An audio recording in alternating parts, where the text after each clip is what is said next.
Muy buenas noches. Tras el virtual triunfo de Joe Biden en las elecciones estadounidenses, el nuevo gobierno traerá cambios en sectores que podrían chocar con los planes de la llamada Cuarta Transformación. Estamos hablando de temas de energías limpias, también en el comercio, en las farmacéuticas, el sistema de salud, en fin, hay muchos temas, desde luego, como siempre, en la relación bilateral entre México y Estados Unidos, comenzando por el reconocimiento, o más bien el no reconocimiento que ha tenido el gobierno de López Obrador con el candidato ganador, el presidente electo Joe Biden. Saludo para debatir este tema a Denise Dresser. Denise, ¿cómo estás? Muy buenas noches. Hola, buenas noches. Mario Arregada. Mario, muy buenas noches. Hola, Leo, buenas noches. Y Pablo Magluf. Pablo, muy buenas noches. Buenas noches, Leo, buenas noches a todos. Pues empecemos contigo, Pablo, con este tema del no reconocimiento de la victoria de Joe Biden por parte del gobierno de México. Y ya, bueno, hubo un desarrollo importante porque tenemos información de que el equipo de Biden quiso hablar con el presidente López Obrador y bueno, pues que se van a esperar todavía. ¿Cómo ves esto? Pues empieza mal, ¿no, Leo? Más allá de que se pueda componer, porque sí se puede, pues creo que empieza mal, y no solo por la pifia diplomática, creo que eso es un agravante serio que se puede corregir, pero ya había algunos antecedentes que presagiaban mucha tensión, entonces combinados, pues me parece que sí arranca mal la cosa, y déjame enlistar esos antecedentes para ver cómo llegamos hasta acá, ¿no?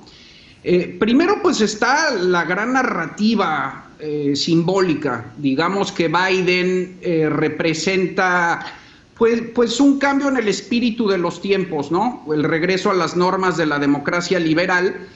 Y eso, aunque sea muy cosmético o abstracto, pues inevitablemente marca rutas y ritmos y pautas y ejerce presión. Después, pues en las políticas concretas que ya hemos discutido mucho en este espacio, me parece que ya habíamos mencionado la energía, el tema laboral, el medio ambiente y derechos humanos, y en todos esos rubros se han acumulado agravios antes de la pifia diplomática. Recordemos la queja de la barra de abogados, por ejemplo, ¿no?, de Estados Unidos contra el SAT, la queja de empresarios y legisladores contra las políticas nacionalistas en materia energética, las exigencias de los demócratas en el TEMEC por las condiciones laborales. También, por ejemplo, me llamó la atención la incorporación de Roberta Jacobson, ex embajadora, que ha sido crítica del obradorismo, al equipo de transición de campaña. El hecho de que a Kamala Harris no le gusta el TEMEC, votó en contra. Entonces, pues de alguna forma ya hay toda una fricción en el gobierno y encima viene la cereza en el pastel de la negativa a reconocer a Biden. A mí me parece una pifia, de modo que, bueno, pues aunque Biden finalmente en políticas públicas termine siendo benéfico para México, para los mexicanos, para el país, que yo creo que sí, no necesariamente implica eso que sea bueno para el gobierno de López Obrador. Denise, Pablo la califica como una pifia diplomática la renuencia del presidente López Obrador a aceptar el triunfo de Joe Biden y tomarle la llamada, caray. Sí, yo creo que es más que una pifia, es un error grave, pero corregible. Más interesante es lo que revela del propio presidente. Parece descolocado, o más bien ha colocado a México en el pequeñísimo grupo de los regímenes autoritarios que se niegan a reconocer la victoria muy amplia, muy grande de Biden en la elección. decide negar la felicitación a Biden y no tomarle la llamada, no por motivos legalistas, sino por motivos políticos. Está relitigando la elección del 2006 y con eso acaba tácitamente avalando la narrativa falsa, espuria, de fraude que Trump está tratando de mantener viva. Y la supuesta prudencia del presidente no proviene de los principios de no intervención, que los acomoda conforme le convengan, sino de una reiterada victimización, porque me parece que ante los retos del presente, le es útil refugiarse en el pasado, le es redituable políticamente con su base atizar los agravios de ayer para eludir los retos de hoy. Y debe sentirse profundamente incómodo con la derrota de su amigo. Le debe producir vértigo el desprecio de millones que salieron a las calles en Estados Unidos y en el mundo, el desprecio a un populista autoritario con el cual ha demostrado tener muchas cosas en común: el odio a los medios, la arenga contra los adversarios, la política como reality show, como espectáculo, el desmantelamiento del Estado para concentrar el poder en sí mismo. Y de pronto la realidad se está imponiendo porque cada 10, 12 horas salen nuevas cifras sobre la ventaja decisiva de Biden en los estados que son clave para el colegio electoral. Muy bien. Y ahora lo que está haciendo López Obrador me parece que es, insisto, apuntalar una narrativa falsa que le ayuda a Trump y a los suyos a llevar a cabo una especie de golpe de Estado en Estados Unidos. Mario, dice Denise, es un error que está haciendo esto López Obrador por una cuestión personal, un poco identificándose con lo que a él le ocurrió en 2006 y 2012, pero al no reconocer, me parece que esto es interesante, al no reconocer a Biden, está reconociendo el alegato de fraude de Trump, ¿o no es así? Pues creo que son dos cosas separadas. Denise dice, los gobiernos autoritarios no han reconocido a Biden. Bueno, Venezuela sí reconoció el triunfo de Biden, sí. Y yo imagino también a Cuba celebrando el triunfo de Biden y celebrando que ya no esté Donald Trump.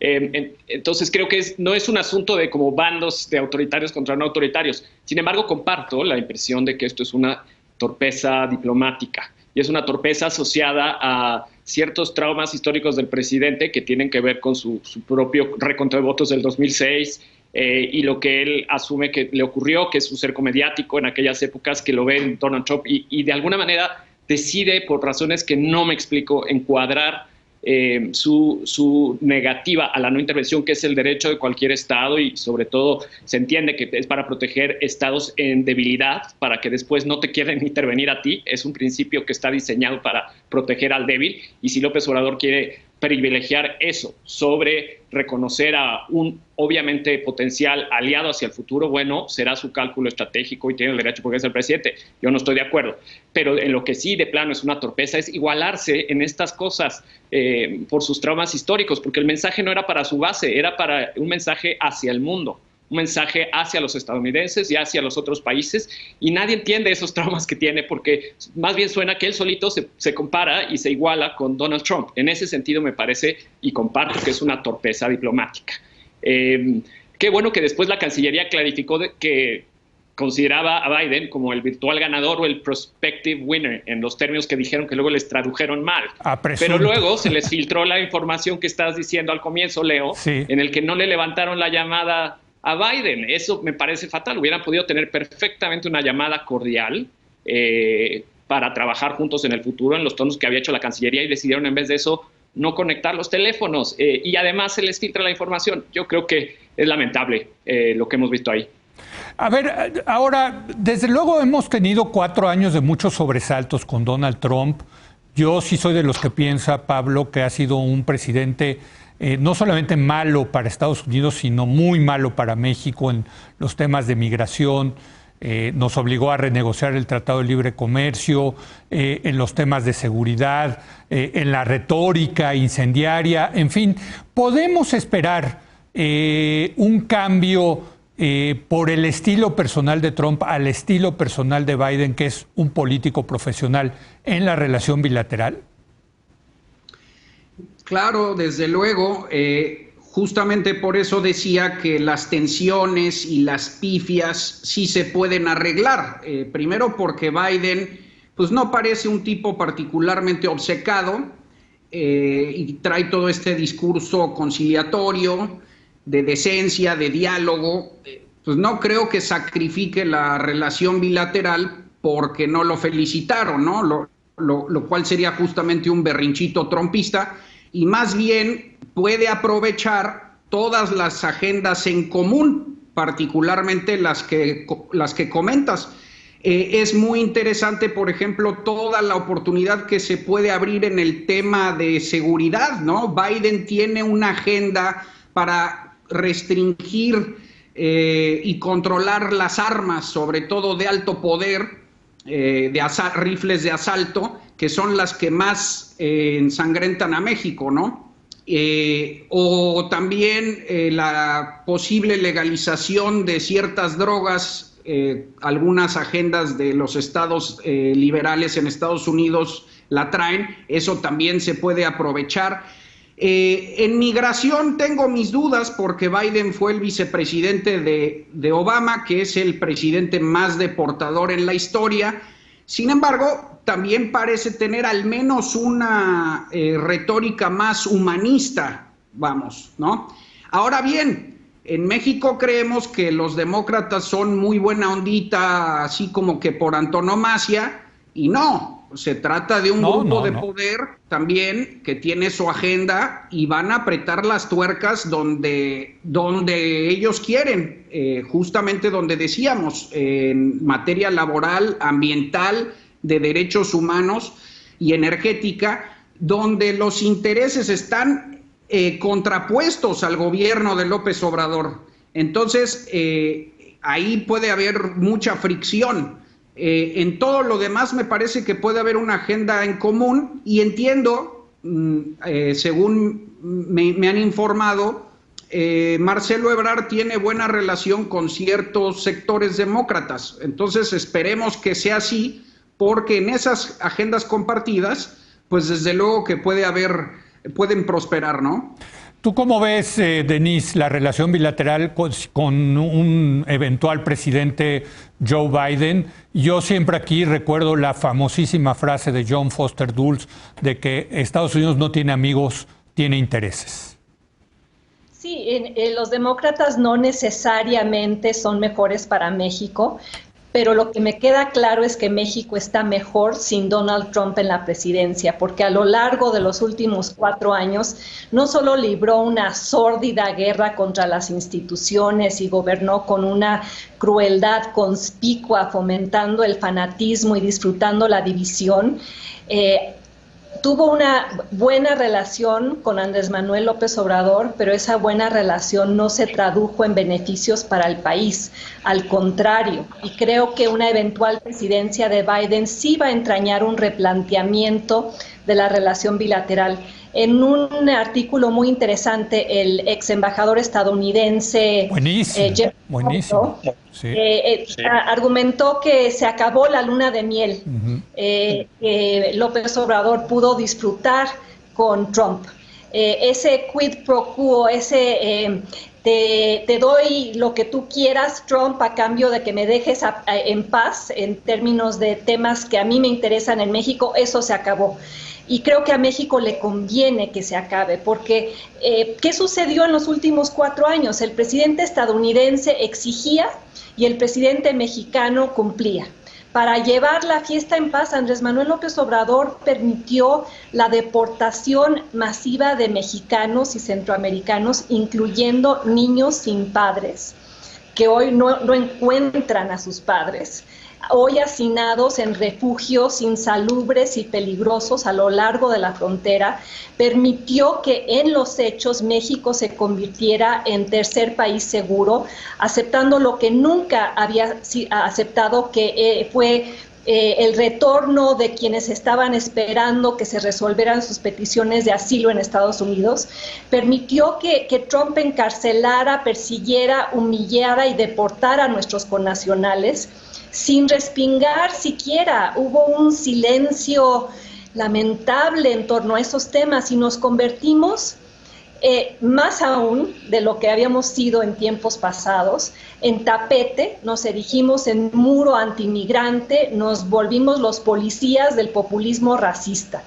Y creo que Biden ahora va a insistir en otros temas que no estoy celebrando, no estoy diciendo que la relación va a ser de besos y abrazos y apapachos, no, pero al menos creo que ya se comprometió a cambiar una serie de decisiones que afectan a México y a los mexicanos. Por ejemplo, que va a legalizar a los Dreamers, a los estudiantes mexicanos que nacieron en Estados Unidos, que llegaron de pequeños a Estados Unidos cuando Trump ya había prometido acabar con ese programa. Ha prometido llevar a cabo un replanteamiento del tema migratorio, acabar con el Remain in Mexico Policy, esa deportación de personas que están esperando sus peticiones de asilo. Le interesa mucho el cambio climático y las energías renovables, entonces creo que va a insistir en que el gobierno de López Obrador vire en ese sentido. Y también creo que va a presionar en el tema laboral, pero eso le conviene a los trabajadores mexicanos, porque en lo que se renegoció del TEMEC, lo que empujaban los demócratas era el aumento de los salarios de los trabajadores mexicanos en el sector manufacturero, por ejemplo, y el que se respetara su capacidad de formar sindicatos independientes, o sea, toda una serie de derechos que nosotros debimos haberles dado a los trabajadores desde hace mucho tiempo y que ahora van a ser un factor de insistencia por parte del presidente demócrata. Y creo que se abre también la oportunidad de, dada la animadversión que existe actualmente entre Estados Unidos y China, de que México se vuelva una plataforma exportadora, de que se creen cadenas de producción de México, Estados Unidos, Canadá, de que realmente se profundice la integración norteamericana. Entonces, eso, creo que se abre la oportunidad de replantear, de corregir y de que México deje atrás esta postura de los últimos 4 años de doblegamiento ante un presidente que en la relación bilateral siempre fue un bully. Sí.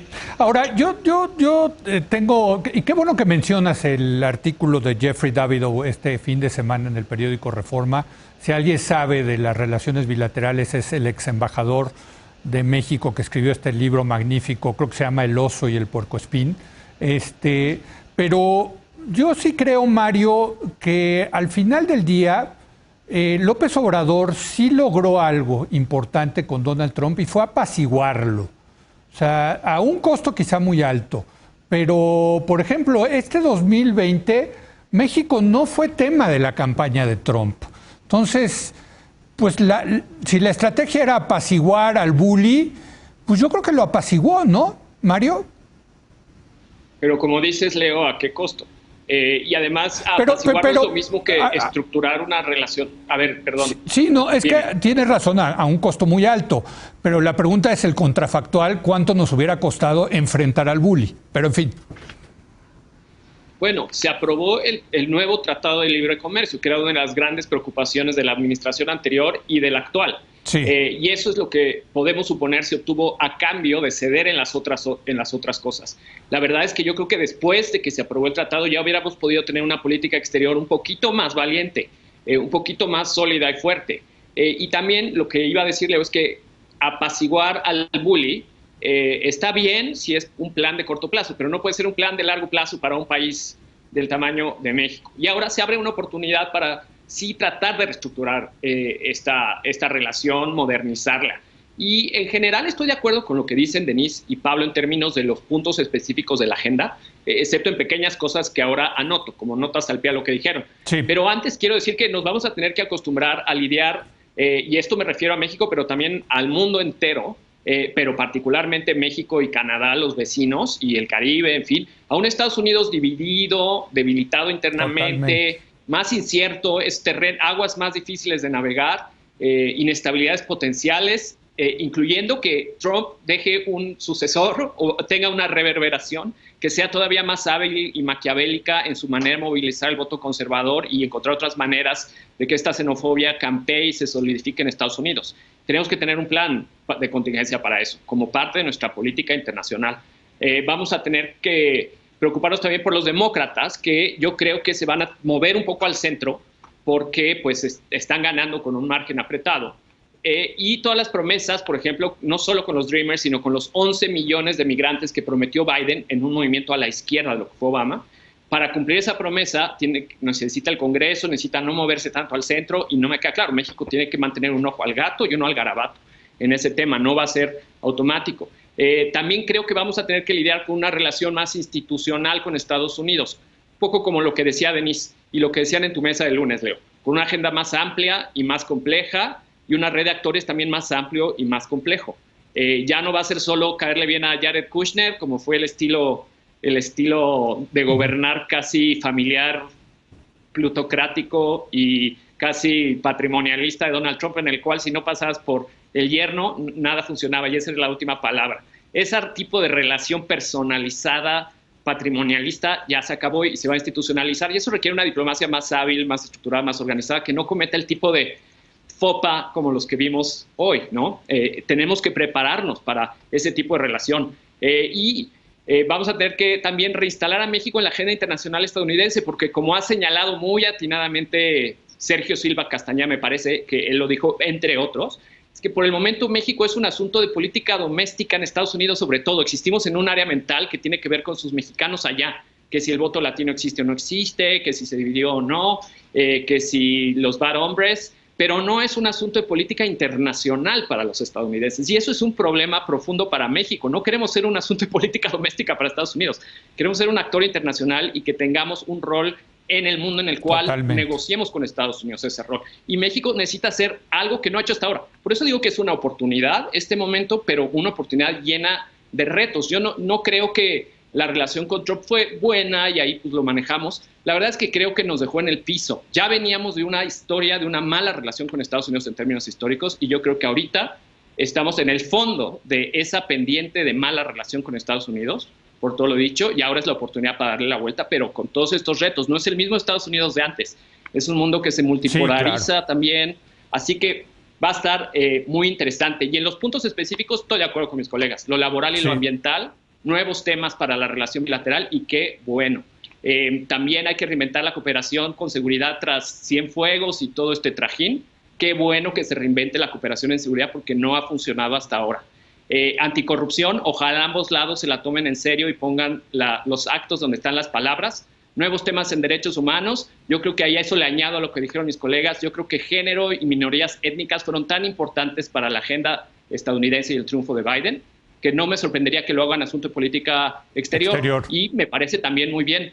Salud democrática, fake news, todo eso van a ser temas nuevos que vamos a tener que saber incorporar a nuestra relación. Muy bien, me queda tiempo para una breve ronda, tercera ronda, pero quiero dedicársela a ustedes como mexicanos. ¿Cómo se sienten con el triunfo de Joe Biden? Se hace ratificado que Joe Biden es el presidente electo, aunque no lo ha reconocido Donald Trump. Pero ¿cómo se sienten? ¿Qué en este momento, Pablo, cuál es tu sentimiento de que haya perdido Trump y haya ganado Joe Biden? Pues mira, más allá de los agravios que señalaba Denise, que sin duda te dan cierta esperanza, cuando se va un clarísimo enemigo simbólico de México. Tú mismo has dicho que esto representa un anhelo, una esperanza, una confianza, digamos, en que pues a los demagogos sí se les puede sacar del poder por la vía democrática, ¿no? Pero siempre y cuando sobreviva la democracia. Eso es muy importante, porque no todos los países, y desafortunadamente ahí incluyo a México, no todos los países son Estados Unidos y incluso allá están teniendo problemas, ¿no? Entonces, yo creo que sí nos debemos de montar en este cambio de espíritu de los tiempos, de renovación moral, de esperanza, pero primero para defender a nuestra democracia aquí y después eventualmente por la vía de los votos hacer un cambio si la ciudadanía lo requiriera, ¿no? Y así lo pensara, yo creo que sí. Muy bien. Denise, en un minuto, ¿cómo te sientes con la victoria de Joe Biden? Yo sentí que se levantaba un peso de mi corazón, de mi cabeza y del planeta. Ahora bien, creo que hay que entender que Trump no fue un accidente o una aberración. La contienda en Estados Unidos revela que 70 millones de estadounidenses no repudiaron ese populismo autoritario conservador, sino que lo validaron. Y podemos celebrar la victoria de los demócratas, pero también entender que las trincheras se han ahondado, que los demócratas se enfrentan, y nosotros también, a los estados desunidos de América, y que a pesar del pésimo gobierno, el pésimo manejo de la pandemia, la incompetencia gubernamental, las mentiras, la relación con Rusia, ese populismo conservador está arraigado en Estados Unidos. Y ese desenlace divisorio creo que ofrece algunas lecciones. Incluso para nosotros. En el espejo de Trump podemos ver que el amor a un personaje sí se traduce en réditos políticos, que la política de la identidad, ellos contra nosotros, sí se traduce en lealtad ahora de 70 millones de estadounidenses a Trump. La arenga contra los adversarios sí lleva a muchos seguidores a odiar al bando contrario.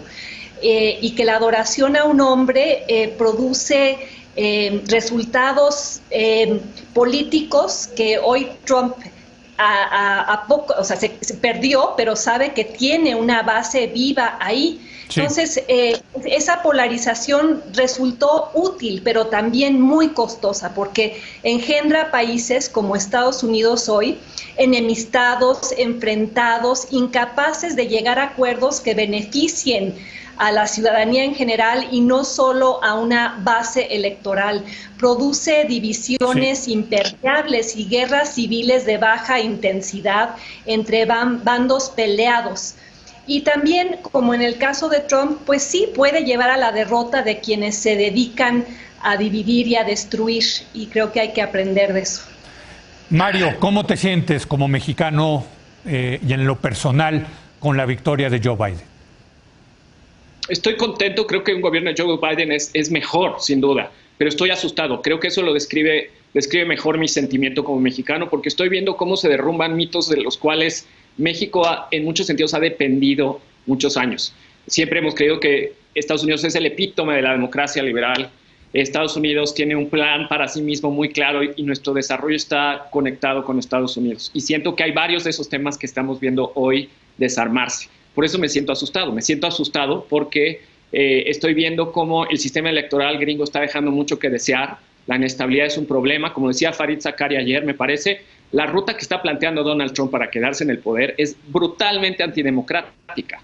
Que los congresos republicanos de los estados en disputa coopten a los representantes frente al colegio electoral, que es el plan que se va ya revelando, que se nieguen a expresar los votos de sus estados, que no lleguen a los 270 votos que se necesita para ganar el colegio electoral y que necesita el ganador, y luego se tome un voto por estado, que es un voto por cada estado, y gane Trump por la ruta constitucional, aparentemente, pero negando el voto popular, es un riesgo gigantesco. Yo creo que Estados Unidos, ellos mismos tienen un sentimiento, empieza a ver como headlines del tipo que está Donald Trump preparando un golpe de estado. Esa inestabilidad política de Estados Unidos, si no hacen las reformas que necesitan, si no cambian sus redistritaciones injustas, si no mejoran la representatividad de su sistema, va a ser un cuento que va a seguir de aquí hacia adelante, sobre todo si Donald Trump, a pesar de perder, no se va y se queda en la vida pública, movilizando a su base de una cadena de televisión y haciendo la vida institucional de ese país más difícil. Me da miedo que para México este problema si no hacemos algo al respecto y decidimos como